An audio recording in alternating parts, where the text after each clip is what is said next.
The barrel is glowing red. Bodies stacked high in front of his machine gun. He can't see the enemy anymore, so he crawls into the kill zone. Bullets snap past his face. Mortars explode in the mud. He shoves the corpses aside with his bare hands, clears a firing lane, crawls back, keeps shooting. 3,000 enemy soldiers charging through the darkness. One Marine holding the line. This is John Basilone. And the night he stopped an army. A night that will turn a sergeant into a legend.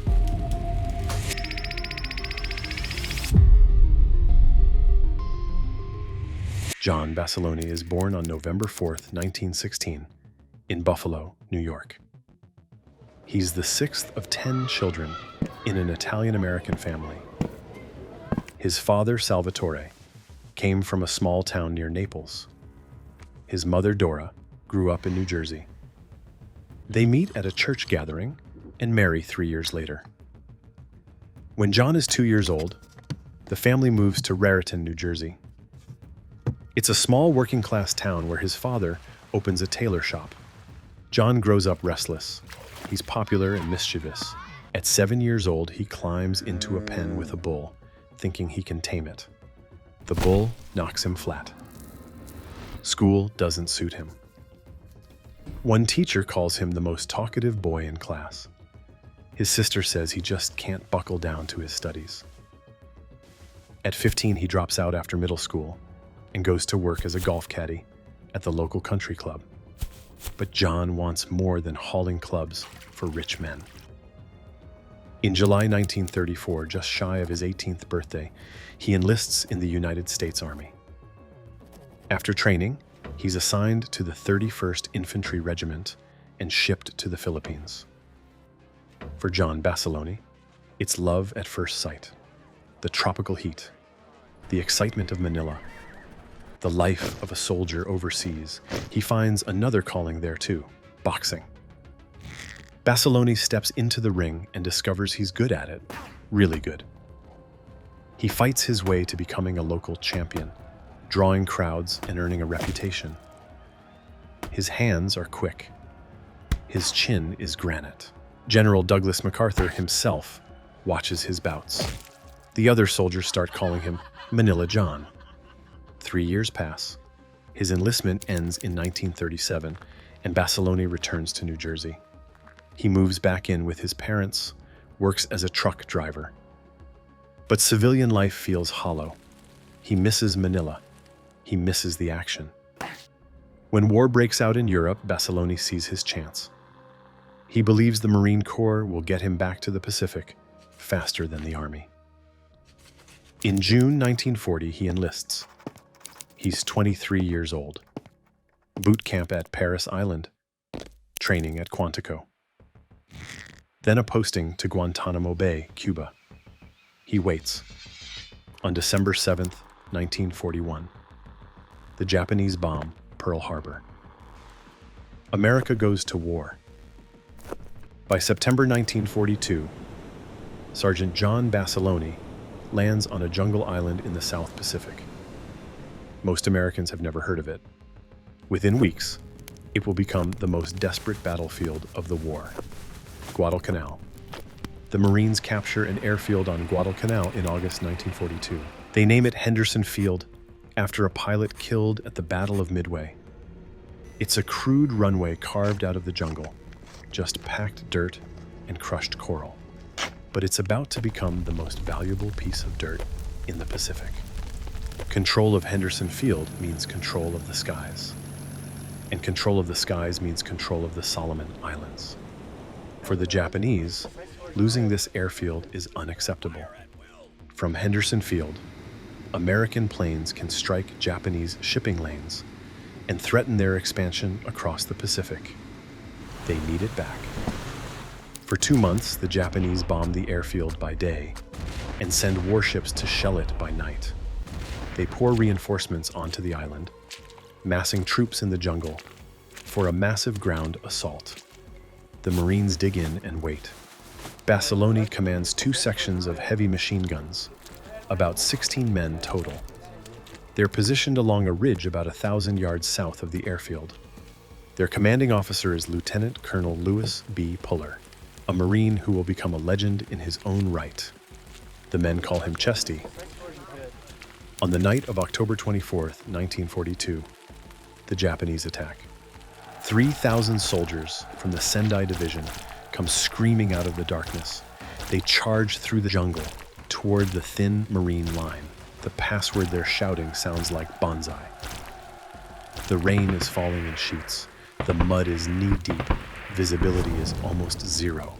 Basilone's machine guns open fire. The heavy .30 caliber guns send a wall of lead into the jungle. Japanese soldiers fall by the dozens, but they keep coming, wave after wave. They throw themselves onto the barbed wire, their bodies forming bridges for the soldiers behind them. Grenades and mortar rounds explode around Basilone's position. The noise is deafening. Muzzle flashes light up the darkness.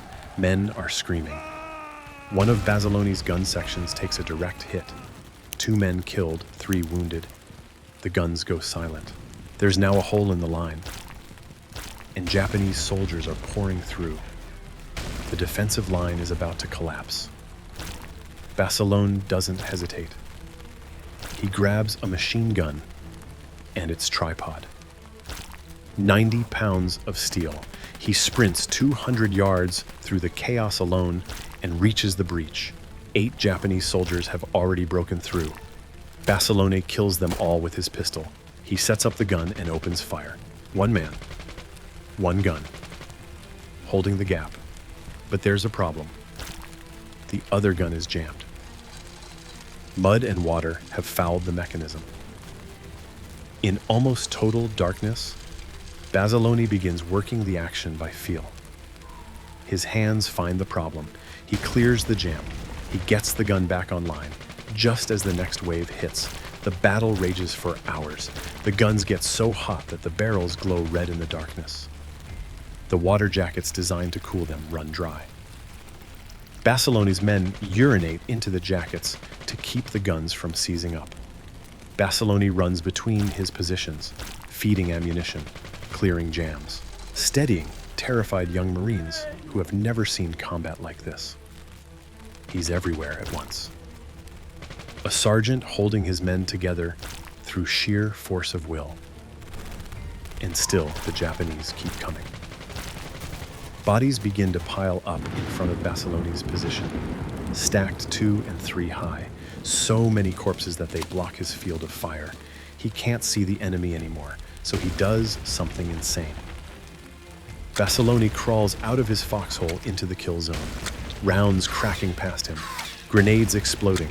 He reaches the pile of bodies and starts shoving them aside with his bare hands, clearing a firing lane. Then he crawls back and keeps shooting. At some point, his asbestos glove, the one that protects his hand when changing the red-hot barrel, goes missing. The next time the barrel needs changing, Basilone grabs it anyway. The metal sears his palm and forearm. 3rd-degree burns. He doesn't stop firing. Ammunition runs low. The supply lines are cut. Japanese soldiers have infiltrated behind them. No one can get through, except Basilone. He fights through enemy lines alone to get more ammunition. He makes the trip multiple times through the night, running through the jungle, carrying belts of ammo, dodging enemy fire. Each time he comes back, he feeds the guns and keeps them firing. Without him, the guns go silent. Without the guns, the line breaks. Without the line, Henderson Field falls. Everything depends on 1 man. Near dawn, the ammunition runs out completely. Basilone draws his .45 pistol and his machete. The Japanese charge again. He fights them hand to hand, pistol shots at point-blank range. The blade when the pistol runs dry. The sun rises. The battlefield is a slaughterhouse. Nearly 1,000 Japanese bodies lie in front of the Marine positions. Of the 16 men in Basilone's 2 machine gun sections, only 3 are still alive. John Basilone is one of them. He's just survived the most brutal night of the Pacific War. Now America wants to turn him into something he never asked to be. Chesty Puller finds Basilone that morning. The sergeant is barefoot. His eyes are red. His face is black with gunpowder and grime. His shirt sleeves are rolled up past the burns on his arms. A .45 is tucked in his waistband.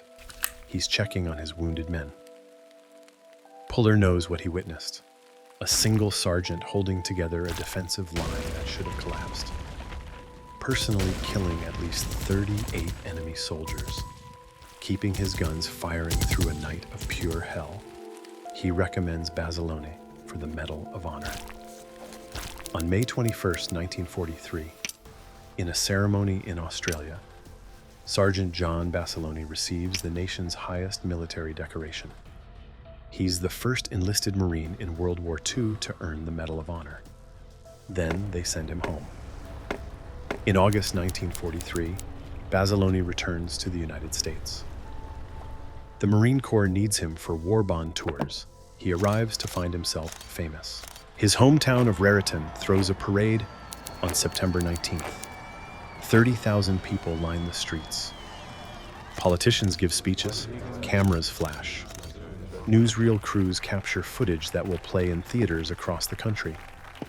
Life magazine puts him on the cover. Basilone tours the country for months. He appears at rallies and fundraisers. He meets movie stars like Virginia Gray and John Garfield. He poses for photographs with politicians and celebrities.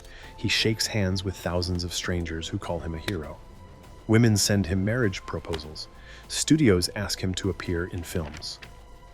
He raises $1.4 million in war bonds, and he hates every minute of it.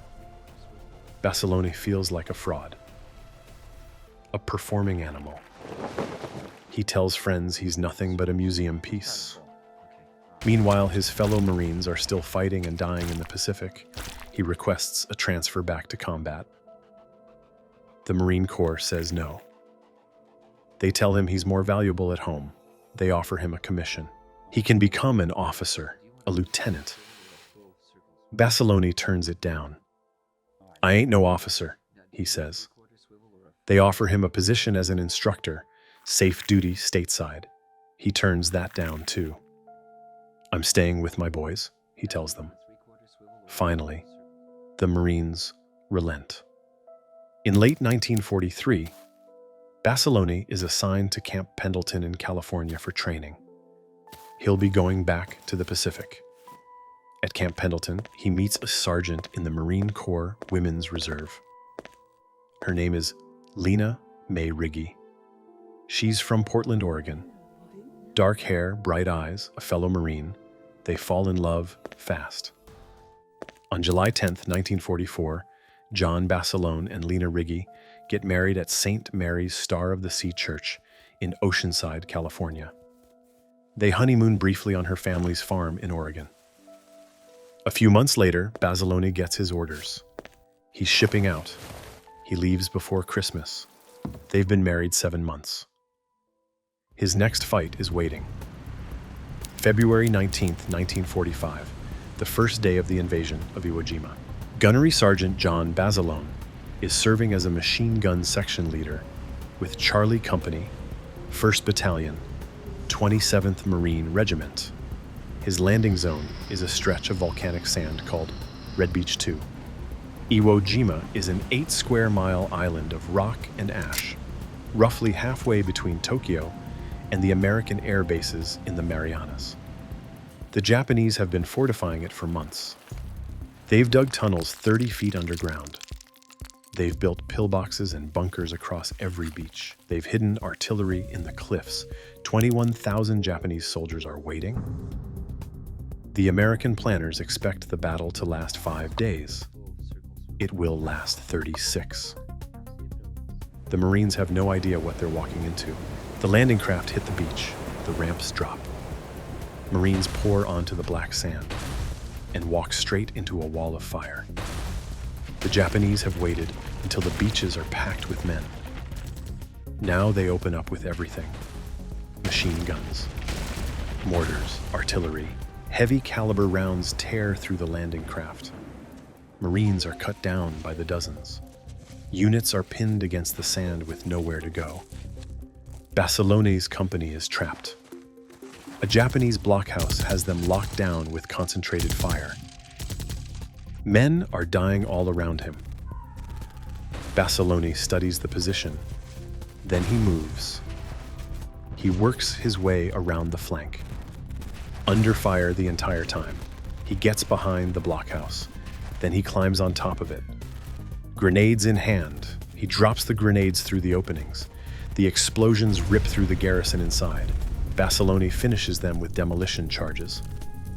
Single-handedly, he destroys the entire strongpoint. The Marines start moving again. Basilone pushes inland toward airfield number 1. He sees a Marine tank trapped in a minefield. Mortar rounds are falling all around him. The crew is stuck. He runs into the minefield. Under heavy fire, Basilone guides the tank through the mines, step by step, yard by yard. He gets them out. He turns back toward the beach to help more men get off the sand. A mortar round explodes. Shrapnel tears through John Basilone's body. He falls on the black volcanic sand of Iwo Jima. He's been on the beach for 2 hours. But the men he led off that sand keep moving. They push past the blockhouses, past the minefields, past the Japanese guns that were supposed to hold them on the beach forever. By nightfall, the Marines surround airfield number 1. Gunnery Sergeant John Basilone is posthumously awarded the Navy Cross. He remains the only enlisted Marine in World War II to receive both the Medal of Honor and the Navy Cross.